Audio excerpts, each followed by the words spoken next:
I can't stay here any longer.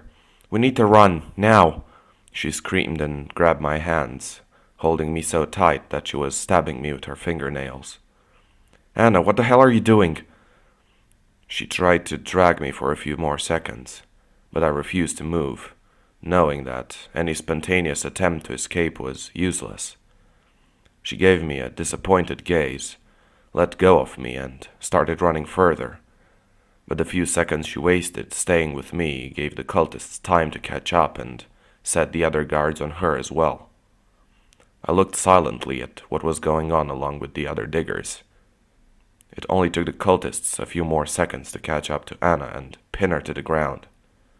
She started screaming louder than I thought it was physically possible. I usually felt anger when I saw the cultists beat someone who couldn't work anymore or try to escape. But being Anna, I couldn't help but remain numb to it, just like the others who were looking. The cultists kept her pinned down as if they were waiting for something, but then I noticed my father coming from the distance, as his ornate robes were quite distinctive. Alongside my father there was another man, dressed in some sort of fancy purple suit. I hadn't seen anyone dressed in that color until then, and I knew it had to be the Grand Master Hirian, the leader of the cult. They quickly walked by the construction site and headed to the other cultists, who were restraining Anna. They had a quick conversation, and my father started heading towards the hole I was in. I will need you to excuse my son for the rest of the day. The rest can get back to work, he said to one of the members guarding us and signaled me to follow him. You heard the Grand Priest. Stop staring and get to work, or you'll have to stay here past sundown. I was reluctant, but I already knew it was in my best interest to follow orders. At the moment, anything seemed better than digging for the rest of the day. I jumped over the edge of the hole and started following my father towards the rest of the cultists. Ah, High Priest Reagan. I trust you can handle this issue, Hirian said to my father. Yes, Grand Master. I will personally see to the will of Vitris being fulfilled. Hirian smiled and started walking away. My father turned to me and stared directly into my eyes for a few moments. I hope the last few weeks have taught you many things about us. You see, we are not the monsters you pictured us as. We are actively struggling to make this world a better place, as Vitris commands us, he said, seeming to want to test me. I admit I was wrong for misjudging you and the cornucopia of paradise. I didn't see the noble goals behind it, I replied, trying my best to say it in a convincing voice. I knew it'd straighten up sooner or later. Now, I'm gonna ask you to do an important task. The will of Vitris has to be fulfilled. He replayed and made some strange signals with his hand towards the other cultists. Every single word I told my father felt like a knife I was stabbing myself in the chest with. I felt ashamed for the words that came from my mouth more than ever, but I remained calm and ready to go through anything that would get me more trust in the eyes of the cult and my father. A few cultists picked up Anna and started carrying her towards a courtyard in front of the biggest building in the complex, not very far from the main gate. I followed them and realized that there were some sort of large metal poles in the courtyard. Two of the men were tying up Anna around one of them, and my father turned his head towards me, smirking. What's going on in here? Anna knew very well that Vitris wants her here, and still tried to escape. She will receive appropriate punishment. One of the other cult members approached me with a leash in his hands. You will be the one carrying out the sentence today, initiate, he said. Step aside. He's gonna use this one on this occasion. My father intervened and took out a leash from his belt. The leash was ornate and seemed to have been fitted with all sorts of small thorns and hooks. I couldn't wrap my head around it. I only remembered seeing such an object in a museum in the medieval torture instruments section. The sentence for Anna is 50 leash hits. That is the will of Vitress. Are you asking me to hit her with that thing 50 times? I exclaimed, appalled. I know you suffered in the past few weeks. Now you have the chance to prove your loyalty to Vitress, he replied, smiling. My father handed me the leash and signaled me to take position behind Anna, who was tied with her face against the pole. She was crying and screaming continuously, begging me to disobey the order between sobs. I ran many scenarios through my head about getting revenge on Anna for getting me locked in the cult compound. It was the only thing that would give me a sense of calmness every night when I was staring at the ceiling of my room and couldn't fall asleep. None of my revenge plans was of such brutality as what I had been asked to do. Come on, what are you waiting for? You can start, one of the cult members shouted, almost laughing. I swung the leash and hit Anna's back, unleashing a deafening sound when it snapped. Anna screeched loudly and I took a step back in shock. I turned my head towards the other cultists, who were staring at me, intrigued, probably believing I would give up. I knew that if I were to drop the leash, someone else would be appointed to finish the job, and I would have wasted my only chance to gain the cult's trust. I swung the leash again and hit her back, this time causing her blood to splash on my robes. I clung to the memory of Anna sending both me and her brother right into the cult's hands, and continued hitting her.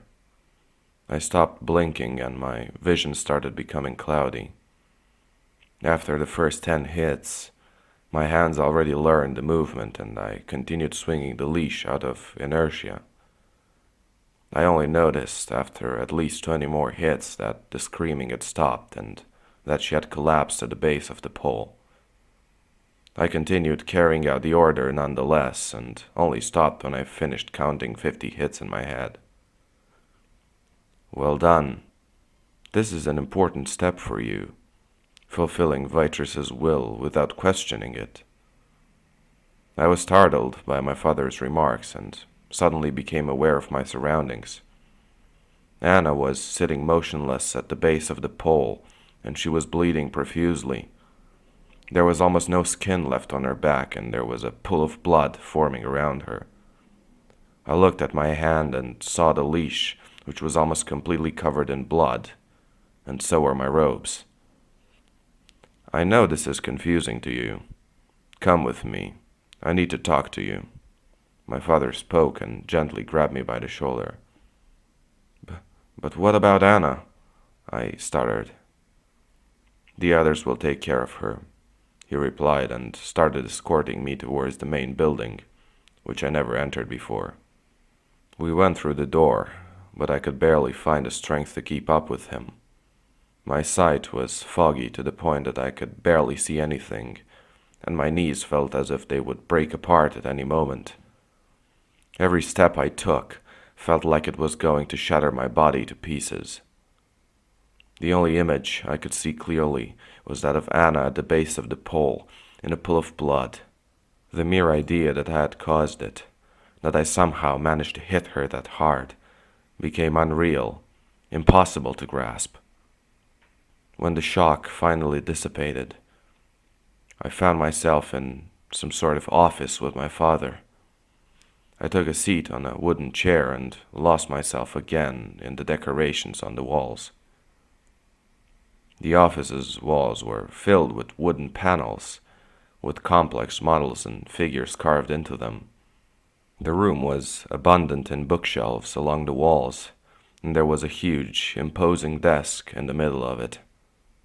Behind said desk, there was a gigantic window, almost as large as the wall itself, that was overlooking the courtyard and the entrance to the compound. My father snapped his fingers in front of my face, startling me. Mark, I know how hard it is. It's how I felt the first time as well. What's important is that you know that Vitrus's lighthouse will guide you through the hardest of tasks, though, he said, but I could barely concentrate on his words. Anna, is she going to be all right? The others have probably taken her to the infirmary already. They'll know what to do, he replied and turned towards his desk. How about you take the rest of the day and tomorrow off?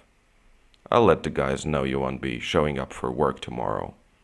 You can take a walk around the compound. It will make you feel better. I'll make sure they won't lock your door anymore, he said while staring down the huge window into the courtyard. I couldn't find the proper words to answer. The shock was turning into rage, and I was impulsively looking around the room for an object I could hit him with. I didn't know how long I could resist the urge, so I nodded approvingly towards my father and left the office in a hurry. I rushed back towards my room and slammed the door on my way inside. I started frantically punching and kicking the desk, picking it up and slamming it against the floor until I broke it to pieces. I crashed in the bed and lied still as the images of the motionless Anna and the bloody leash replayed through my mind, over and over again. I hated myself for allowing the cult to make me act just like them. In my mind, I was no better than the guards who would beat anyone who stopped working within an inch of their lives.